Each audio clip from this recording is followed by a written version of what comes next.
Saudara, sebagai rukun Islam kelima, ibadah haji menjadi impian tiap umat muslim. Namun, untuk menunaikan ibadah haji mesti melewati proses panjang yang tak mudah untuk sebagian orang, meski bukan berarti tak mungkin.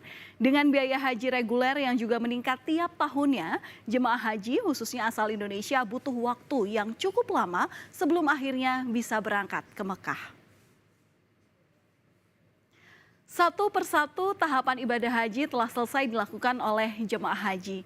Pada pelaksanaan haji 2024 ini, jumlah jemaah haji Indonesia yang meninggal mengalami penurunan dibandingkan tahun sebelumnya. Di tahun 2023, total jemaah haji Indonesia yang meninggal ini mencapai 773 orang, sedangkan di tahun 2024 ini sebanyak 225 orang. Angka ini ditengarai menunjukkan adanya perbaikan dari permasalahan di tahun sebelumnya. Namun ternyata permasalahan pelaksanaan haji masih saja dirasakan oleh jemaah haji Indonesia. Nyalanya seperti itu. Anda itu ditugaskan untuk memfasilitasi kami. Selesaikan bantu kami anak kesulitan. Seperti sejumlah jemaah haji ini, saudara, yang protes kepada panitia pelaksana ibadah haji. Mereka mengeluhkan sempitnya bagian dalam tenda yang membuat sejumlah jemaah harus tidur di bagian lorong. Bahkan ada juga yang terlelap dalam posisi duduk karena tidak adanya ruang untuk merebahkan tubuh. Apa yang disampaikan jemaah tadi merupakan salah satu masalah yang dirasakan oleh jemaah haji Indonesia di tengah-tengah pelaksanaan ibadah haji 2024. Irjen Kemenak mengatakan pihaknya telah mengidentifikasi sejumlah catatan untuk dijadikan perbaikan ke depan. Catatan itu yakni adalah tenda yang overkapasitas dan memaksa jemaah harus berdesak-desakan, menu makanan yang tidak sesuai hingga keterlambatan distribusi makanan, ketiadaan air bersih di Arafah dan Mina, serta keterbatasan tempat tidur di tenda. Sementara tim pengawas haji 2024 juga menemukan sejumlah permasalahan. Selain tenda yang sempit, kamar mandi yang tersedia jumlahnya jauh dari mencukupi dan kondisinya kotor.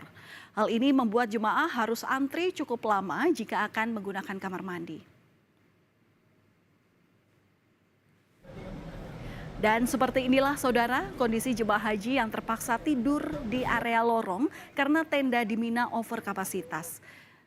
Mereka tidur di lorong dan hanya beralaskan tikar. Tim pengawas haji menyebutkan ada salah satu tenda yang seharusnya bisa menampung 440 orang. Namun ternyata kapasitasnya hanya sekitar 380. Sehingga sisanya ini harus dipindahkan ke tenda lainnya. Ketua Tim Pengawas Haji DPR RI Muhaimin Iskandar mengatakan hampir semua temuan ini merupakan pengulangan, mulai dari soal transportasi, catering, hingga tenda bagi jemaah. Caimin menyoroti kapasitas yang diberikan bahkan kurang dari 1 meter per orang.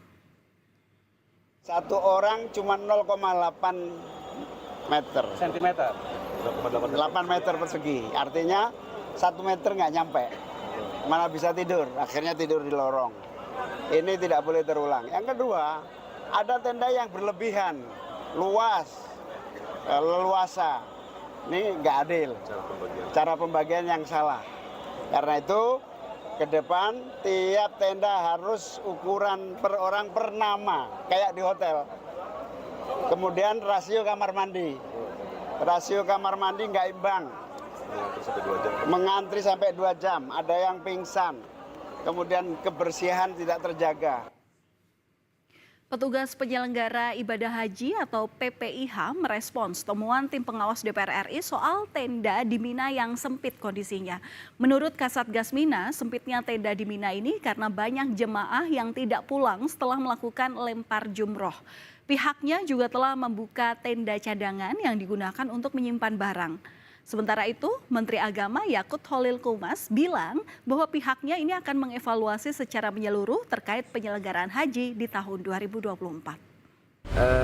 Jumlah kapasitas tenda dibandingkan dengan jumlah jamaah Indonesia itu memang ya tidak sepadan ya. Artinya perlu memang ada space yang lebih memberikan ruang yang lebih luas bagi jamaah haji kita.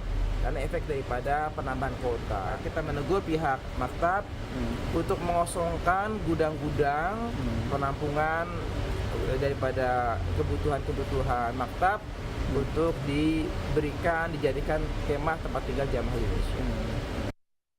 Semua pasti kita evaluasi, tidak ada yang tidak kita evaluasi demi perbaikan pelayanan kepada jamaah haji, itu poinnya. Jadi semua yang dilakukan oleh pemerintah, meskipun jamaah mungkin ya merasakan pelayanan yang sangat memuaskan, tetapi bagi kami tetap harus ada evaluasi. Apapun harus dievaluasi, dan evaluasi itu harus berbasis pada data. Permasalahan nampaknya tak cuma soal fasilitas saja, saudara. Kalau kita mundur ke belakang, ini jauh dari sebelum pemberangkatan haji, sudah ada permasalahan yakni terkait dengan pembagian kuota haji tambahan. Nah, di tahun 2024 ini, Indonesia mendapatkan kuota haji tambahan dari pemerintah Arab Saudi.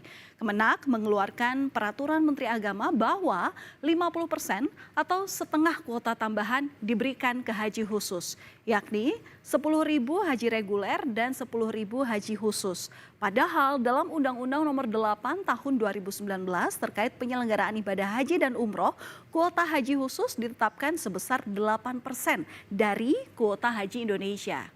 Komisi 8 DPR RI menuding Kementerian Agama telah melanggar kesepakatan rapat kerja dengan DPR RI terkait kuota haji tambahan tahun 2024. Sementara itu, mengenai kecurigaan penyalahgunaan kuota haji ini, Menteri Agama Yakut Holil Qomas telah mengklarifikasi dalam pernyataannya secara singkat. Yakut bilang tidak ada penyalahgunaan dan sudah dilakukan secara benar.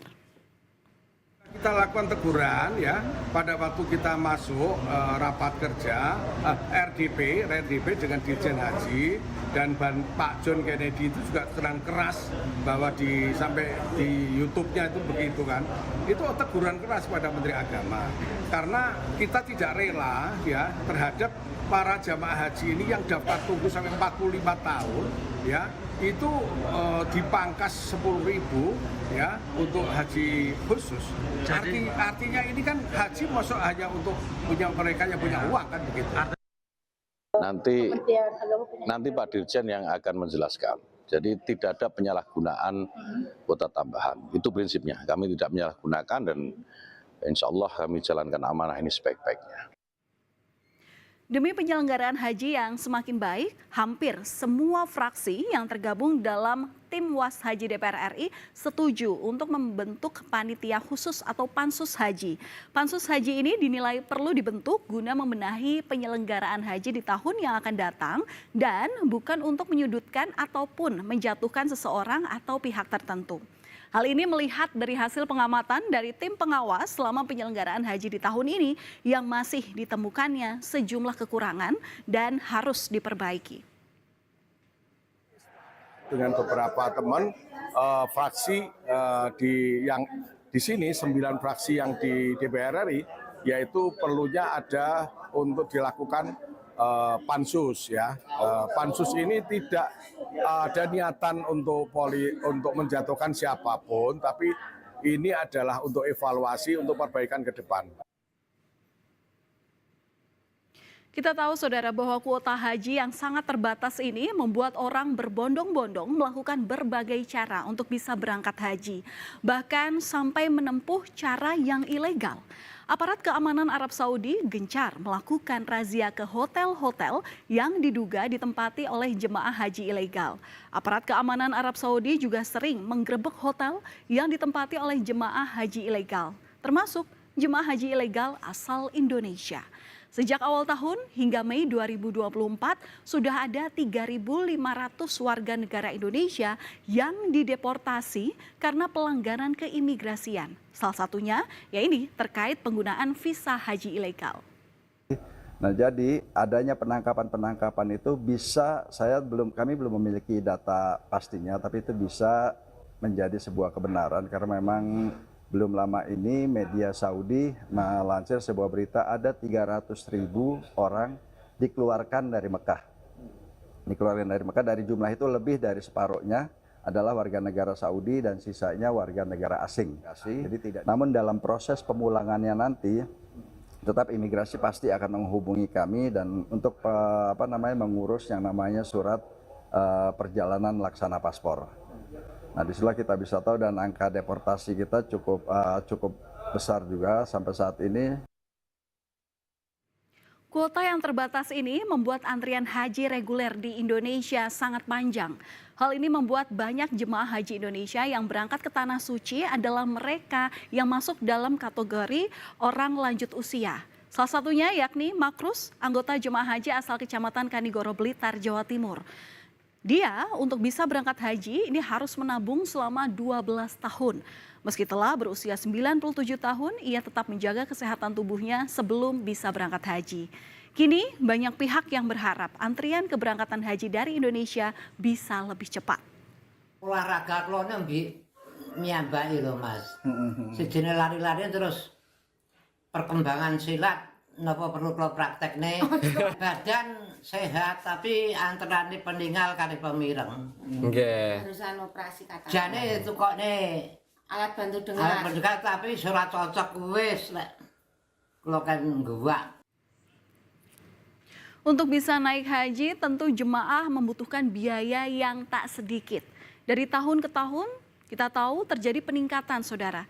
Di tahun 2024 ini, pemerintah dan Komisi 8 DPR menyetujui biaya penyelenggaraan ibadah haji total ini sebesar 93,4 juta rupiah. Sementara biaya perjalanan ibadah haji yang dibayarkan oleh jemaah haji di tahun 2024 ini sebesar 56 juta rupiah atau 60% dari biaya perjalanan ibadah haji. Jumlah ini meningkat jika dibandingkan di tahun 2022 dan 2023 lalu yang biayanya sebesar 39,8 juta rupiah dan 49,8 juta rupiah.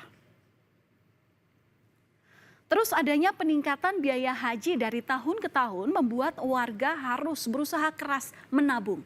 Seperti yang dilakukan oleh salah satu jemaah haji yang bernama Darsia yang merupakan penjual tempe di pinggir jalan dekat pasar tradisional Kresek, Kabupaten Tangerang, Banten. Ia akhirnya bisa menunaikan ibadah haji setelah menabung selama kurang lebih 24 tahun dari hasil penjualan tempenya. Namun biaya yang besar dan antrian yang cukup lama tak menjamin jemaah haji mendapatkan fasilitas yang memadai. Terharu. Mak, nabungnya udah berapa lama, Mak? Udah 20 tahun. Dari tahun berapa, Mak? Tahun 2000. Biasanya kalau nabung itu berapa, Mak? Iya, seadanya. Ada 30, ada 50, ada 20. Saudara, penyelenggaraan haji dari tahun ke tahun memang terus mengalami perbaikan. Namun sejumlah permasalahan masih saja terjadi. Meningkatnya biaya haji harusnya diiringi dengan kenyamanan para jemaah. Semoga kuota yang bertambah bisa mengurangi antrian yang terlalu panjang untuk menjalankan ibadah ke Tanah Suci. Kementerian Agama dan pihak terkait lainnya diharapkan untuk terus melakukan evaluasi agar permasalahan pada penyelenggaraan haji setiap tahunnya bisa berjalan lancar.